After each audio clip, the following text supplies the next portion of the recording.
Good afternoon and welcome to Emma's Crafty Space. Thank you so much for joining me again today. So today I am going to be showing you how to make this gorgeous bag. This bag is a very much loved bag for paper crafters far and wide. It's been rehashed and revised so many times, but this was my little take on it. I used the plush Poinsettia specialty DSP paper, so it's like vellum with like a kind of flocked design on it, so it is really lovely.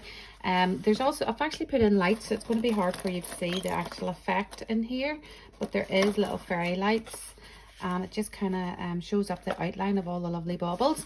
The baubles are from B&M Bargains, and I'll just lift my lights out and you can see how lovely they are. They're all different finishes on them. You know, there's some matte and shiny mixed. There's glitter and then there's shiny as well and pearl. So to me, whenever I was standing in the shop, they looked more soft seafoam, but now really whenever you see them next to soft seafoam, they're probably more like mint macaron. But I really liked them, and I just thought that would be really pretty sitting on your shelf maybe on Christmas. You could then go on one step further and hang a little tag off it, or there's these lovely little silver glitter stars as well from one of the other sweets in the current seasonal catalogue. So you can add or take away, it's entirely up to you, but I just thought I would give it a whirl and revise an old favourite of one of mine. You could, again, you don't need to fill it with all these kind of things. You can fill it with gifts and use it as a gift bag. So we'll make a little start on it. The first thing you're going to need to do is you're going to need to make a card base or a tray, and it measures 5 1/4 by 2 1/2, and then you score 1/2 inch on all of the 4 sides, and you are going to take little notches out just to make your tray. So it's basically a tray, and then with a DSP or paper wrap around it that makes up your bag. So it's quite important that you get your tray right, because if you don't get it right, then everything else will run off on you. And obviously then whenever you're going to be gluing these tabs, you want to glue them to the outside rather than the inside, because you don't want anything to be catching or to be visible on the inside of your bag. So I'm just going to grab my bone folder and give this a wee crease. Okay, all 4 sides, so you've got nice crisp edges as well for your tray. Okay, last one. Okay, so as I say, you're going to put your glue on the inside of the tab, and then they're going to glue around the outside like that. So you're going to need either tape or wet glue for this, because you need something that's going to be really last and hold for you. I don't think snail would really work so well for you. I lay my tray down on the table so that I know I'm definitely getting a good straight edge, and it means then that your paper is going to sit perfect then whenever you start piecing it all together. Okay. So again, just so I'll just show that there. You can see the flaps are on the outside there where I'm gluing. Okay, and the last one there. So you just need to let this sit now and bond. Okay, give it a wee squeeze. Okay, so now you are going to get your DSP. So on the this is, you can see that nice flock detail. Again, this is really versatile. You could then go over the top and color all these pieces in, but I'm just leaving mine nice and white because I really want a nice clean white finish on my bag. So I'm going to use the Stampin' Up tear tape. So you run it along the bottom here. Sorry, the measurements for this piece is 4 inches by 12 inches. So it's quite an economical size, in that you're going to be getting 3 wraps, bag wraps, out of 1 sheet of DSP. So it works out quite well. Okay, so just leave that to one side, and I'm going to give you a couple of more measurements. So these are strips of Whisper White. I have Whisper White 12 by 12. So I cut off 3 strips, and they're 1/2 inch by 12 inches. So you need 3 of those, and you also need to tape those as well. So there. Try and to get your tape to run smoothly down it, so then you don't get any like wee notches or creases in your card.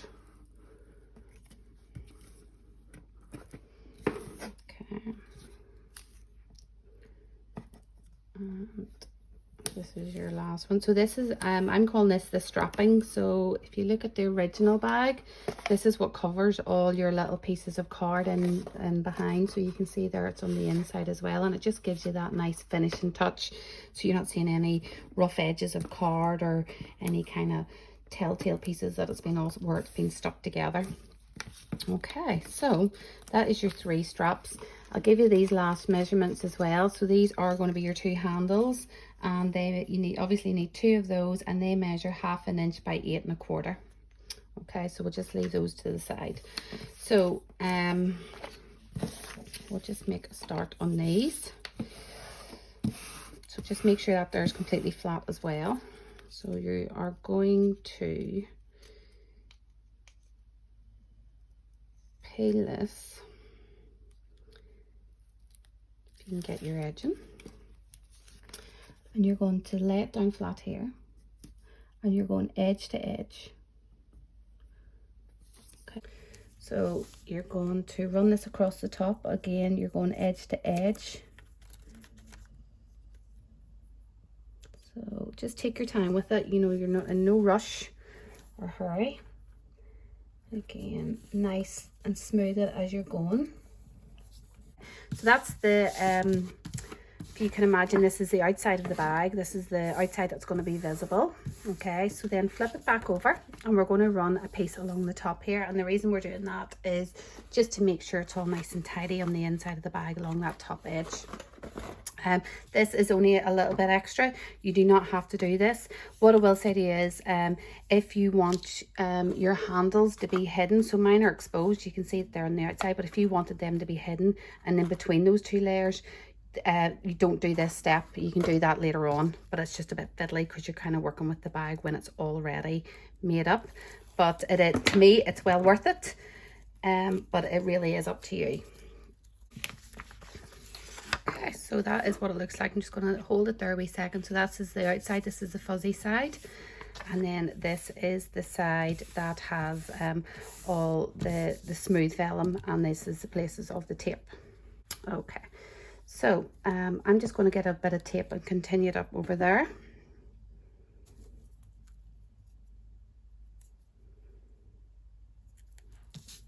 That just means then that whenever we're wrapping the bag, there's plenty of tape holding that. Okay, so your tray should be pretty sturdy now and all nicely stuck. So you are going to figure out where the middle of it is. So I'm just grabbing my ruler. So you can see that's 4 1/4 inches. So it's going to be 2 1/8 is going to be your middle part. So I'm just going to mark that. It just means then I know where my middle part is for my wrapping to start.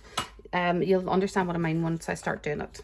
Okay, so turn that up on its side, and we're going to take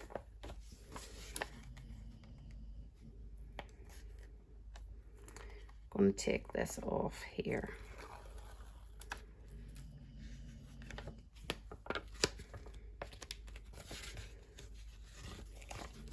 Okay, so I'm going to line this up to the halfway part. Okay, and you need to get that lined up perfect. Okay, now then you can just wrap it round your tray. Now that mine has started to run off already, so you do really, even if you want to lie it on its side like this, and just make sure you've got that tray to the very edge of that vellum. Okay, and just give it a good press and a good run over as you're doing that, because you want it all to be completely stuck. Now, once you get to here, just make sure that little bit there is stuck to your card. Okay, so just keep on going and try not to crease the vellum, because the whole point of it is that you're just wanting this nice curved wrap to come around. Okay, so try not to crease that up. And then bring it to there. Okay, now I'm not going to stick that yet, because now I need to take these pieces off, because these are going to be the back seam of the bag. Okay, Now I am going to cut this off now because I know I don't need it. So just cut that off straight down there. I am just going to bring away, well, there's tape already on that, so that will definitely adhere to that, so you're absolutely fine there. So just stick down your last section then. Give it a good press. Put your hand in. Puff up your vellum if you need to, as you're working your way around the bag. Okay. Give that a good press at the base. And then your last piece is just to kind of like push that in on itself. Line up your card and then give it a good press. Okay. And you just kind of puff it all out and it should be perfect. Okay, so you can see now you can see where there's little bits where the vellum hasn't maybe taken to the card or the tape, so you just need to kind of go around that and really try and force it to stick to itself. Okay, but that is pretty much your bag made. Okay, so the next thing really is just to do your handle. So we'll give you the measurements again. So you are doing 2 strips of 8 1/4 by 1/2 inch. And I'm just going to curl this just to give it a nice curled effect, and it will also soften up all those card fibers in there and make it nice and soft and easier to curl. So that is basically what you're going to be doing. So I'm going to grab my glue. I'm going to use wet glue rather than a glue dot, because glue dots eventually start to move. And I'm going to grab a clothes peg just so that I have it, so that it will sit in place. Okay, now just make sure your lines are all flush. Okay, which is another reason why you're going to use wet glue, so that you have that time to play about with it while you're getting it all positioned. Okay, so glue again. So if you can, try and like look at the corner here and just use, you know, the same kind of guide that you know you're maybe 1/2 inch in, and it means then whenever you're sticking this other side down, your handles are going to be completely even. Okay, so right there. So these wee clothes pegs are brilliant for just holding things in place when you don't want to be standing holding things while you're waiting for the glue to bond. Only thing with this flock stuff is sometimes you get a bit of dust or lint sticking to it. So your other handle. So again, you want it in the same place as the front too. So I'm just kind of marrying that up with the front one, using it as a bit of a guideline of where I'm putting it.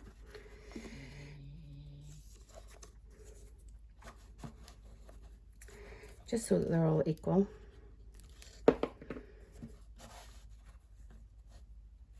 Yep, I'm happy with that position. Okay, and that is your bag finished. So now we just need to do the decoration for it. I absolutely love these. I just think the white is so clean once you can get the little lint off them. So we'll do a wee bit of decoration while that's all sitting, bonding and getting stuck together. So I've mentioned in one of my previous videos that I have numbered these in my head. So size 1, 2, 3 and 4. For this flower, you are going to be using all 4 of them. What I will say is I have then went on and just tipped the edges of mine with soft seafoam and a dauber. So you can see there, it just takes the real starkness off it. It just lifts it a wee bit, and it means that it's just not so pale and white looking. I'm also going to use this image on them as well, but for now I'm just going to show you how I dauber my edges. What I will say is squeeze your ink pad and get the ink onto the lid of it as if you were watercolouring, and the reason I do this is so I'm not draining my actual ink pad, and it means then that you're not ending up big dauber patches on it and you're not having to constantly re-ink. You're not exhausting that side. Okay, so just gently, again, this is just an extra, you know, you don't have to do this. And I think this is where I was getting the idea that I wanted soft seafoam petals or bubbles in the bag. because I just wanted that softness, that nice pale soft green. So we'll go in with this now. And I'm going to do the 3 larger ones, size 1, 2 and 3 with this. And I'll just leave the small one.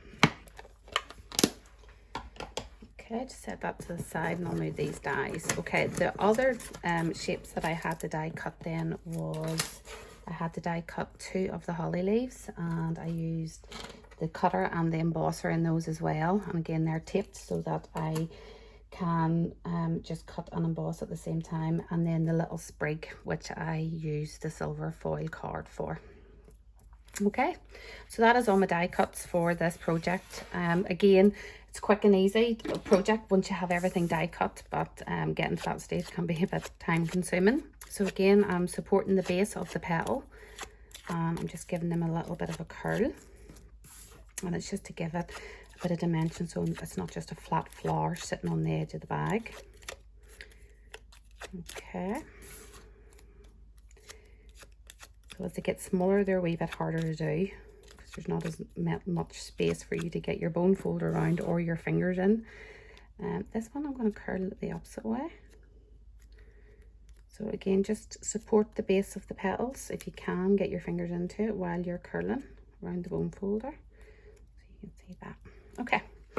So glue dots for I find is easier rather than kind of waiting for the glue to set. So I'm just going to put all my petals together with glue dots. And again, we're going to stagger them so that when there's a space, there's a petal. And like that.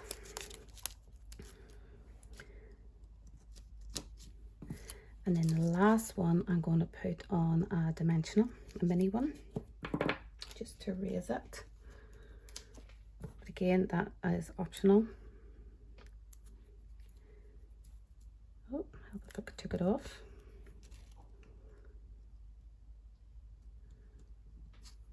Okay, and again, you can just manipulate your petals up. Again, I'm going to use my 1 3/8 circle punch, and it's really just so that I have a base to layer everything on. So I'm going to set that down and get my larger dimensionals. A couple of those around that, and it's really, again, it's just so that you can stuff all your foliage in, and it means then that you've got something to kind of secure it between 2 layers of card, and it's not looking messy either at the back, especially with it being a vellum bag. So turn this over just so you can see exactly where you're placing this. Okay, and then our holly leaves are going to go in. I'm curling them as well. Again, it doesn't matter what direction, it's entirely up to you. A wee bit of glue on the front and the back. And I'm going to put it in this gap here. Just like that. Just very, very soft. It also just highlights that you don't always have to have loads of colours to make a really nice project. You can work with very limited colors. As long as you get the right color combination, you can really work with any kind of colors. You know, you don't have to have every single color that there is. I'm just going to cut this longer stalk off.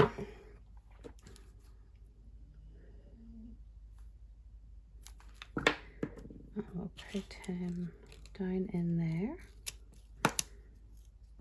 I love this combination. And again, this wee one up here, we'll cut the stalk off.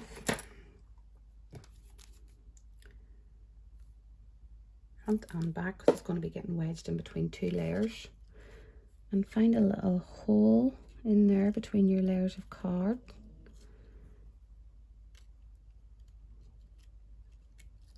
And just glue them in. Get them all pressed, because you can always go back around and fluff up your flower again. Just use your fingers. Okay, so to finish off my flower, I am going to add one of the beaded pearls, and it's silver as well, which is unusual. Normally it would be like a brass or a gold color, so it works perfectly with this project. So a little glue dot in the middle, and then one of your pearls. Okay, so my bag should now be completely stuck. Okay, just giving that a little bit of a check. Yep, all seems good. So I'm going to put a couple of dimensionals along this top strip, because obviously with the flower being quite puffy, it's always going to fight. If you try to put it against this strip, it will always fight against it, because it'll always be trying to spring off it. So the dimensions is giving it that space for it to have that puffiness, but you can still have dimension to your flower, but it's still going to be stuck really securely. So what you're going to try and do is position it in a way that the dimensionals are adhered to that circle, and you just twist it and turn it to whatever way you want it. So that is it, done. All you need to do now is add your lights. These little lights are great, they're from Amazon, and they're only 1 meter long. You can get different lengths, but I just thought for this project 1 meter was plenty. Just check them before you start playing with them, because sometimes they can be a little bit temperamental, but those ones are working well. They also have like a little tag in there, so it means then if you're gifting this to someone, just make sure they remember to take that little tag out. I kind of stretched mine all out and then just coil it all in on itself again. But you want to have your battery pack kind of close to hand, even like just to begin with. Then you can just fire it in once you have it turned on. Just be careful you're not catching your foliage like I am. Okay, and just get it all in the bag there, and then you can throw your baubles in. So the baubles are a great price too. You are getting 49 of these for £3 at the moment in B&M bargains, so they really are. I only put 9 in mine, but you can put in as many as you want, and try and do a mixture of your colours. So I did like 4 green. If we can get them untangled from each other. I did 4 green with 4 silver, mixtures of like textures and finishes. So it means then, like if anyone's looking down into the bag, they can see that they're all different textures and colours. 1, 2, 3, 4. Another white one. So that is our project done. I hope you have enjoyed it. I know it's been a bit all over the place, but I do really think it is worth the hassle. I think that'll just be really pretty sitting on someone's sideboard or mantelpiece over Christmas. Obviously then you can, if you did want to add more colour, you could colour in this. These are the two different styles here that you can see. Wait till I'll turn this on. You can see the style of this vellum a bit better. So there are 2 different styles. This one here is just more of a design, whereas that is your actual main poinsettias. But I just think that they are really lovely and not that hard either. So yeah, I really do hope you have a go at making these, and I would love to have some comments or just to share with me if you have actually tried making these yourself, or any kind of different variations that you've done yourself. Thank you so much for joining me. Take care. Bye.